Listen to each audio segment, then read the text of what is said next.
నారాయణ నారాయణ జయ గోపాల హరే.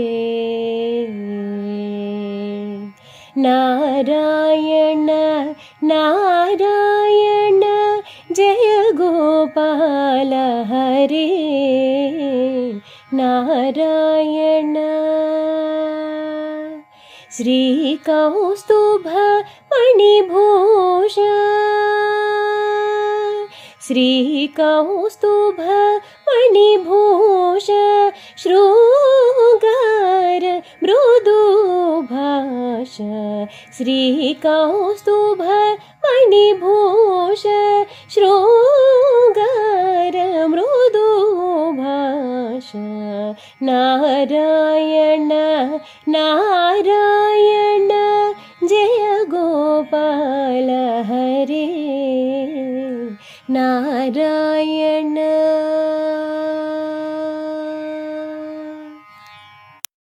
శ్రీశ్రవణం ఛానల్కి శ్రోతలందరికీ కూడాను మరొక్కసారి స్వాగతం. ఆభేరి రాగంలో ఈరోజు చక్కటి కీర్తనను విన్నాం మనం. రామదాస్ కీర్తనని పాడిన హరిచందనికి అనేక అభినందనలు తెలుపుతూ ఈరోజు కథలో అడుగు పెడితే మనం నిన్న జనక మహారాజు ఆలోచనలన్నీ కూడాను ఈ ఆత్మ వైపుకి తిరిగాయన్నమాట.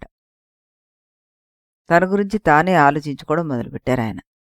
మొదలుపెట్టి ఆత్మ అవలోకనం చేసుకున్న తర్వాత ఆయన ఆ మరణ ప్రక్రియతోటి తానేంటి అన్నది గుర్తించి ఆ స్థితిలో ఉండిపోయారట. శిలాప్రతిమలా కూర్చుండిపోయారాయన.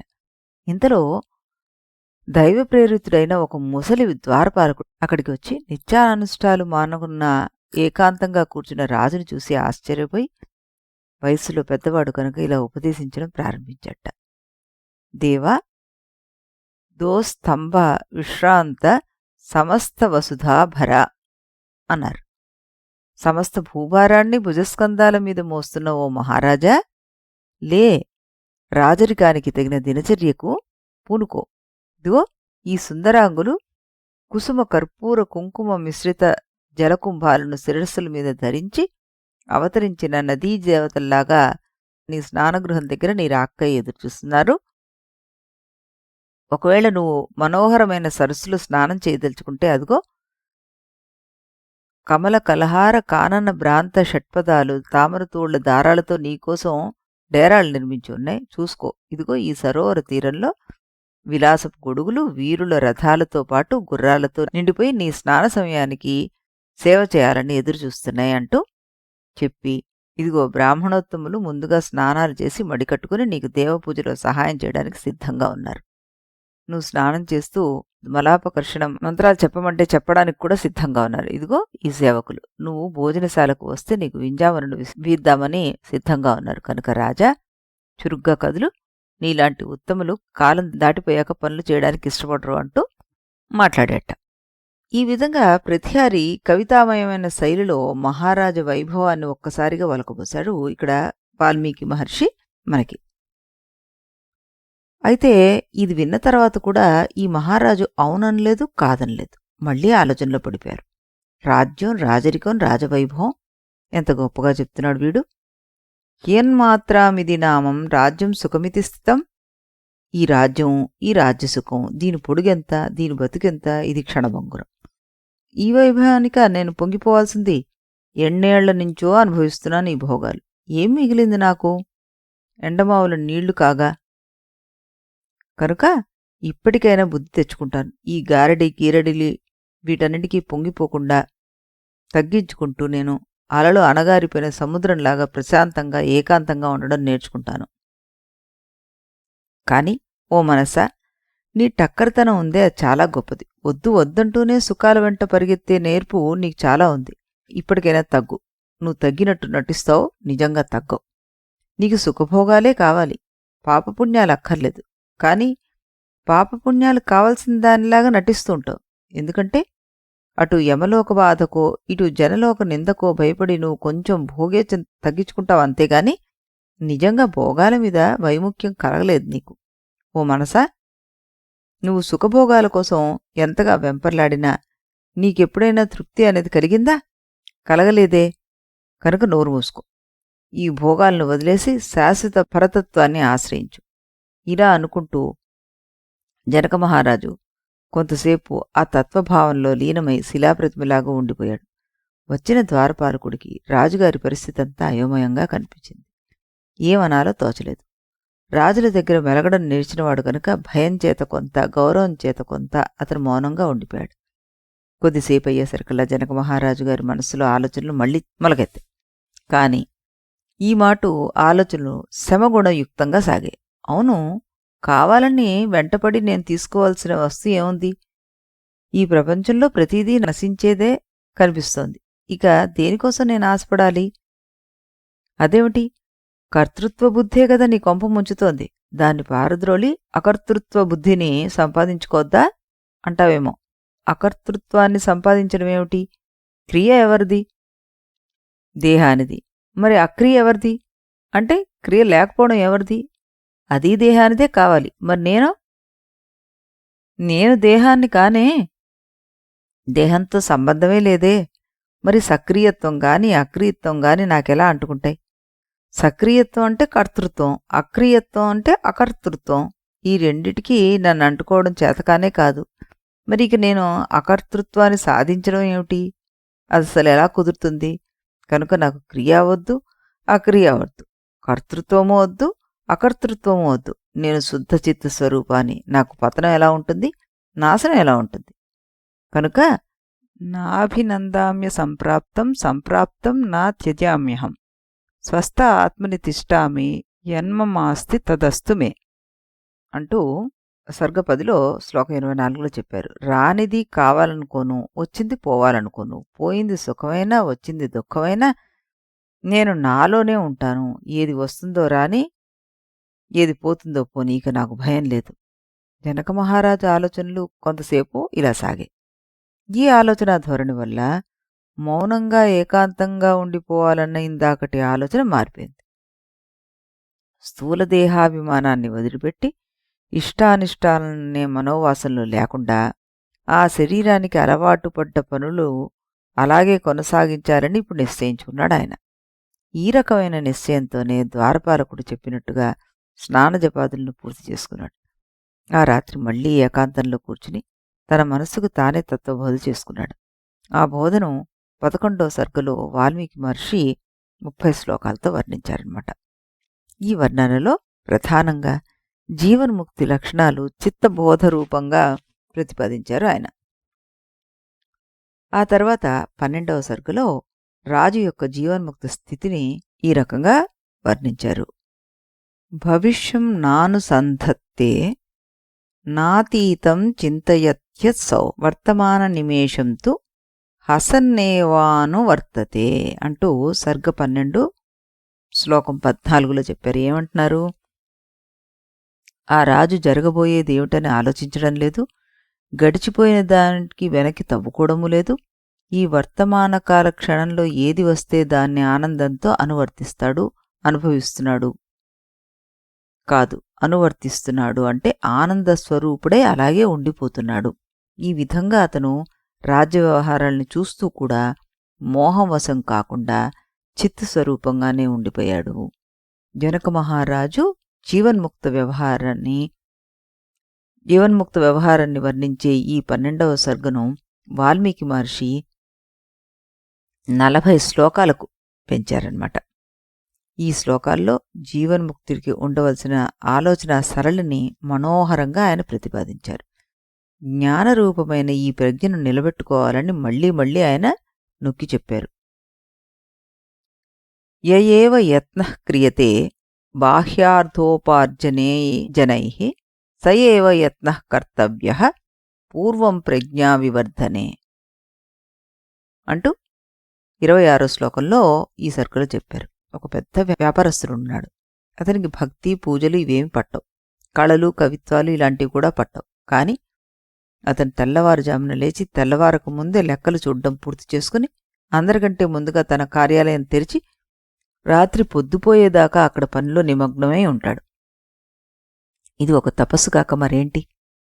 వాడు అంతటి ఏకాగ్రతతోటి, అంతటి దీక్షతోటి, అంతటి నియమంతోటి అలాంటి తీవ్ర తపస్సు చేస్తున్నాడు కనుకే వాడి తపస్సు ఫలించి కోటీశ్వరుడవుతున్నాడు. లోకంలో ఏ రంగంలో శిఖరాగ్రానికి చేరిన వారిని చూసినా ఇలాంటి పద్ధతే మనకు కనిపిస్తుంది. ఎవడైనా సరే లౌకికంగా గొప్ప విజయం సాధించాలి అంటే, సాధిస్తున్నాడు అంటే ఆ విజయం వెనకాల ఎంతటి తీవ్ర ప్రయత్నం ఉంటుందో మనం తెలుసుకోవాలి. ఆధ్యాత్మిక సాధకుడు దీన్ని గుర్తించాలి. గుర్తించి లౌకిక విజయ సాధన కోసం లౌకిక జీవుడు ఎంత కష్టపడుతున్నాడో, ఎంత తీవ్ర ప్రయత్నం చేస్తున్నాడో అంతటి ప్రయత్నాన్ని ఆధ్యాత్మిక సాధకుడు చేసి తీరాలి. అప్పుడే ఆత్మతత్వాన్ని అందుకోగల ప్రజ్ఞ వికసిస్తుంది. ఈ ప్రజ్ఞను మందగింపచేసి సోమరితనాన్ని నశింపచేసుకోవాలి. ఈ ప్రజ్ఞ గుండెల్లో దాచుకున్న చింతామణి వంటిది. అది దగ్గరుంటే చాలు, కోరిన ప్రతి కోరిక తీరిపోతుంది. ఈ రకమైన వాక్యాలతోటి మనకి 40 శ్లోకాల దాకా ఈ సర్గలో చెప్పారాయన. ఇక 13వ సర్గలోకి వచ్చేసరికల వశిష్ఠ మహర్షి ఇలాంటి ప్రజ్ఞ ఉదయించడానికి మూల కారణమైన చిత్త ప్రసవనోపాయాల్ని రకరకాలుగా సంగీతంలో పల్లవుల్లాగా మళ్ళీ మళ్ళీ చెప్పుకొచ్చారన్నమాట. చిత్తానికి ఎటువంటి అనుసంధానాన్ని నేర్పాలో, మనస్సును మనస్సుతోనే ఎలా కోసేయాలో విస్తారంగా అందులో వివరించారు మనకి.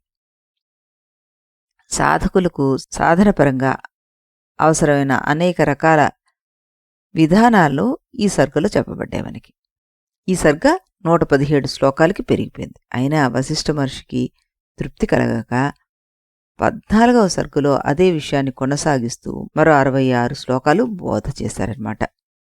అదేంటో కొన్ని మనం ప్రస్తావిద్దాం ఇక్కడ. అప్పటికి ఆయనకి తృప్తి కలగలేదు వశిష్ఠ మహర్షికి. మనస్సంటే ఏమిటనే ప్రశ్న లేవదీసి ఆత్మే మనస్సుగా పరివర్తనం చెందిందని, కనుక దీన్ని వెనక్కి తిప్పితే పరమాత్మలో ప్రవేశం లభిస్తుందని, అలా కాక మనమే వెనక్కు తిరిగి మనసు వెంట పరుగులు తీస్తే మనం దానికి లొంగిపోయి తృష్ణకు దాసులం అయిపోతామని, అదే అనర్థాలకి మూలమని వివరించడం కోసం ఈ 15వ సర్గలో 27 శ్లోకాలు ఉపదేశించారన్నమాట. ఏతామహం భావమయీం పుణ్యాం చిత్వానహం భావ శలకాయేవ స్వభావానాం భవ్య భవంతా భౌమో భవాభిభూతాకిల భూతభీతి అంటూ సర్గ 15లో శ్లోకం 27లో చెప్పారు. హే భవ్య, రామా, తృష్ణ అన్నది అహంకారం యొక్క రూపాంతరము. అందుకే అది అపవిత్రం. దాన్ని అహంభావరాహిత్యమైన కత్తెరతో కత్తిరించే. అలా చేస్తే నువ్వు భవాంత భూమికి చేరిపోతావు. అంటే సంసారానికి అంతం కలిగించే సప్తమయోగ భూమిలోకి చేరిపోతావు. అలా చేరగలిగితే ఏ జీవి వల్ల నీకు భయం లేదు, నీ వల్ల ఏ జీవికి భయం లేదు. రామా, అటువంటి సప్తభూమికకు చేరి అక్కడ ఉండిపో అన్నారు. అలా అనేసరికి రాముడు ఓ ప్రశ్న లేవదీశారు. ఆ ప్రశ్నతోటి మనకి 16వ సర్గ ప్రారంభమవుతుందన్నమాట. ఏమన్నారు అక్కడైనా? గురుదేవా, చెట్టుకు కాండం ఎటువంటిదో జీవుడికి అహంకారం అటువంటిది. కాండమే లేకపోతే చెట్టు కూలిపోతుంది, అహంకారమే లేకపోతే జీవి కూడా కూలిపోతాడు, వాడికి జీవించడమే ఉండదు. ఏ సాధకుడు నేను చచ్చిపోవాలని కోరుకోడు.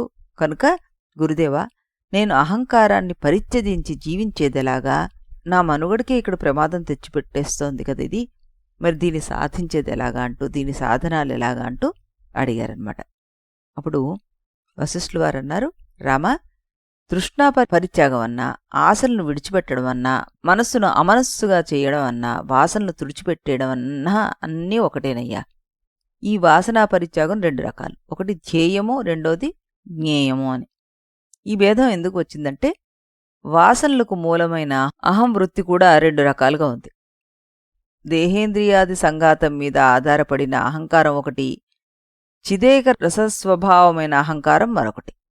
ముందుగా దేహేంద్రియాల మీద ఆధారపడిన అహంకారం అంటే ఏమిటో చెప్తాను విను. ఈ దేహం, ఈ ఇంద్రియాలు, వీటిని పోషించే అన్నపానాది పదార్థాలు ఇవన్నీ కలిపితే నేనవుతాను. ఇవి లేకపోతే నేనెక్కడుంటాను? నేనేం చేస్తాను? అలాగే ఈ అన్నపానాది పదార్థాలన్నిటికీ నా వల్లనే సార్థకత్వం లభిస్తోంది. అవి నా కోసం పుట్టాయి, నేను వాటి కోసం పుట్టాను. అవి లేందే నేను లేను, నేను లేందే అవి లేవు అని ఈ విధంగా సామాన్య మానవ జీవి మొదట్లో అనుకుంటూ ఉంటాడు. అలా అనుకుంటున్న పెద్ద మనిషికి క్రమంగా సత్సాంగత్య లాభం వల్ల కొత్త తెలివి వికసించి, ఈ పదార్థాలు నావెలా అవుతాయి? నాకు వాటికి సంబంధం ఏమిటసలా? అవి జడస్వరూపాలు, నేను చేతన స్వరూపాన్ని కదా, అవి నేను ఒకటెలా అవుతాను అని ఆ విధంగా కొత్త ప్రశ్నలు మనకెత్తుతాయి. సద్విచారణ ప్రారంభమవుతుంది. దానికి ఫలితంగా పంచభూతాల దగ్గర నుంచి మనస్సు దాకా అన్ని అసద్రూపాలే అనే నిశ్చయానికి వస్తాడు. దాంతో ఇప్పటిదాకా వాడు నేను అనే పదానికి చెప్పుకున్న అర్థం కాస్త మారిపోతుంది. ఇప్పుడు వాడి దృష్టిలో నేను అంటే పంచభూతాల నుంచి మనస్సు దాకా అన్నీ తొలగిపోగా మిగిలిన శుద్ధ చిత్స్వరూపం ఏదైనా ఉందో అదే అవుతుందన్నమాట. నేను ఇందాక రెండో రకమైన అహంకారాన్ని చెప్పానే, అదే ఇది. ఇక్కడ చిదేకర స్వభావమైన అహంకారం అని చెప్పాను. మాటలు తేడా అంతే, వస్తువుల్లో తేడా లేదు. ఇందుకు చెప్పొచ్చేదేమిటంటే, మొదట దేహమే నేననే అజ్ఞాన దశలో కథ ప్రారంభించిన జీవి క్రమంగా ఇవేవి నేను కాదు, ఇవేవి నేను కాదు అనే జ్ఞానపూర్వకంగా భావన చేసే దశకు వచ్చేస్తాడు. అంటే వాడు భావనాపూర్వకంగా దేహాది వాసనాత్యాగం చేస్తున్నాడనమాట. అందుచేత ఈ రకమైన భావన్నే ధ్యేయవాసత్యాగము అని పెద్దలన్నారు. ఒక ధ్యాన ప్రక్రియను పోలినటువంటి భావనా ప్రక్రియ దీనిలో ఉంది కనుక దీన్ని ధ్యేయవాసనాత్యాగము అన్నారు. ఈ స్థితిని అందుకున్నవాడిని జీవన్ముక్తుడు అంటుంటారు. సుప్రసిద్ధులైన జనకాదులు దీనికి ఉదాహరణ. వీరు వాసనాత్యాగం చేసి ఏమీ అంటకుండా లోక వ్యవహారం చూస్తుంటారు. అది విశేషం. ఇక రెండవ అహంవృత్తి చిదేక రసభావమైన అహంవృత్తి అంటే ఏమిటో ప్రత్యేకంగా నేను చెప్పక్కర్లేదు నీకు. ఇంకా ఈ విషయం ఇప్పటికే వచ్చేసింది. ఇందాక చెప్పిన విధంగా ధ్యేయవాసనాత్యాగం చేసి ఆ రకమైన భావనా పరంపరలో మనస్సును లగ్నం చేసి చేసి ఆ అభ్యాసం బలపడిపోవడం వల్ల ఒకడు నిర్వికల్ప సమాధిలోకి వెళ్ళిపోతాడు. ఆ సమాధిలో ఉండగా వాడికి ప్రారబ్ధ కర్మ కూడా పోతుందన్నమాట. అందువల్ల వాడికి దేహం రాలిపోతుంది. అంటే వాడి యొక్క అహంకారం అంతా జ్ఞానం చేత బాధితమై వెళ్ళిపోతుందన్నమాట. బాధ అంటే తెలుసు కదా, కారణంతో సహా కార్యం నశించిపోతే దాన్ని బాధ అంటాం. వీడి అహంకారానికి మూల కారణమైన మూల విద్య కూడా నశించిపోతోంది కనుక వీడి అహంకారానికి బాధ ఏర్పడింది. అంటే వీడి వాసనలన్నీ నశించిపోతున్నాయి. దీన్నే కొంచెం మార్చి చెప్తే వీడి వాసనలు జ్ఞానము చేత బాధితమవుతున్నాయి అని చెప్పుకోవచ్చు మనం. అందుచేతనే ఈ రకమైన వాసనాత్యాగాన్ని జ్ఞేయవాసనాత్యాగము అంటుంటారు. జ్ఞానికి సంబంధించిన వాసనాత్యాగం అన్నమాట ఇది. ఇక్కడ జ్ఞానం చేత నశించడమే జ్ఞానానికి వాసనత్యాగానికి మధ్య గల సంబంధం. దీన్ని బట్టే ఒక రకమైన జ్ఞేయవాసనాత్యాగము దేహాన్ని కూడా వదిలేసి విదేహముక్తుడిగా మాత్రమే ఉంటుందన్నమాట. అతడు ఎల్లప్పుడూ పరబ్రహ్మలోనే ఉంటాడు. అతనికి వ్యవహార స్పర్శ లేనేలేదు. రామా, జాగ్రత్తగా గమనించు. ధ్యేయవాసనాత్యాగం చేసినవాడు జీవన్ముక్తుడు, జ్ఞేయవాసనాత్యాగం చేసినవాడు విదేహముక్తుడు. మోక్షప్రాప్తి విషయంలో ఇద్దరూ సమానులే. దుఃఖస్పర్శ లేకపోవడం ఇద్దరికీ సమానమే. అయితే వీరిలో ఒకడు ఉచ్చిత్తుడు అంటే సమాధి నుంచి బయటకు వచ్చినవాడు, రెండవవాడు సమాహితుడు అంటే సమాధిలో ఉన్నవాడు. ఒకడు సదేహుడు అయినా నిర్బాధుడు, రెండవవాడు విదేహుడు. కనుక రామ, అహంకార త్యాగం చేసినంత మాత్రాన అందరికీ జ్ఞేయవాసనా త్యాగమే జరిగిపోతుందని, ప్రారబ్ధం నశించిపోయి దేహం రాలిపోతుందని నిశ్చయంగా చెప్పే వీలు మాత్రం ఇక్కడ లేదు కదా. ప్రారబ్ధం కనుక మిగిలిపోయి ఉంటే ఆ సాధకుడి యొక్క వాసనాత్యాగము అహంకారత్యాగము ధ్యేయస్థితిలోనే ఆగిపోతాయి. వాడు ముక్తుడే కాని మరణించడు. వాడే జీవన్ముక్తుడు. ఎవడికి ఇది కావాలి, ఇది అక్కర్లేదు, ఇది పనికొస్తుంది, ఇది పనికిరాదు అనే భావనలు ఉండవో వాడే జీవన్ముక్తుడు. ఎవడు జాగ్రత్త దశలో ఉంటూ కూడా సుషుప్తిలోలాగా ఏదీ అంటకుండా ఉండగలడో వాడే జీవన్ముక్తుడు.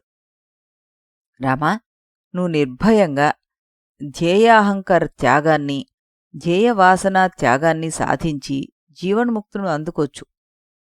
జీవన్ముక్తుడంటే ఏమిటో నీకు ఇంకా వివరంగా చెప్తాను విను అంటూ ఆయన చెప్పడానికి ఉద్యుక్తులయ్యారనమాట. ఆయన ఏం చెప్తారు అన్నది మనం రేపు ఇదే సమయానికి ఇదే ఛానల్లో రాముల వారి కీర్తన విన్న తర్వాత అప్పుడు చెప్పుకుందాం. అంతవరకు సెలవు.